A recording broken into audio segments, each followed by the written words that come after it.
ग्राम लोहझर में 3 मार्च दिन रविवार को कोसरिया मरार पटेल समाज घाट खल्ले क्षेत्र बोडरा बांधा तहसील छोरा का वार्षिक सम्मेलन मां शाकंभरी मंदिर प्रांगण में संपन्न हुआ।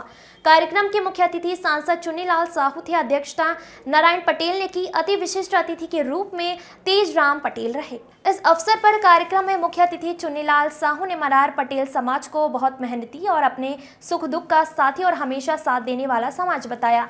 तेजराम पटेल जी ने मरार पटेल समाज में शिक्षा के महत्व और लड़कियों के साथ लड़कों की शिक्षा पर भी जोर दिया। विशेष अतिथि के आसंदी से प्रदेश महामंत्री और जिला अध्यक्ष सोमनाथ पटेल ने छत्तीसगढ़ में मरार पटेल समाज की संख्या और चुनाव में मरार पटेल समाज की भूमिका पर प्रकाश डाला। शाकंभरी समाज के संयोजक और प्रदेश उपाध्यक्ष नारायण पटेल छोरा ने अभिनंदन पत्र का वाचन किया। कार्यक्रम की अध्यक्षता कर रहे नारायण पटेल अध्यक्ष कोसरिया मरार पटेल समाज घाट खल्ले क्षेत्र बोडरा बांधा ने शाकंभरी मंदिर लोहझर में मनोकामना ज्योत प्रज्वलित करने में हो रही कठिनाइयों को देखते हुए सांसद चुन्नीलाल साहू जी से मनोकामना ज्योत कक्ष निर्माण के लिए 20 लाख रुपए की मांग की, जिसे उन्होंने पूरा करने का वादा किया। कार्यक्रम में सोमनाथ पटेल, संतोष पटेल, रूप सिंह पटेल, मंजू ध्रुव, सुखबती टांडे, संदीप पांडे, पीलूराम यादव, कृष्ण कुमार पटेल, संतोष पटेल, श्यामलाल पटेल, तेजराम ध्रुव,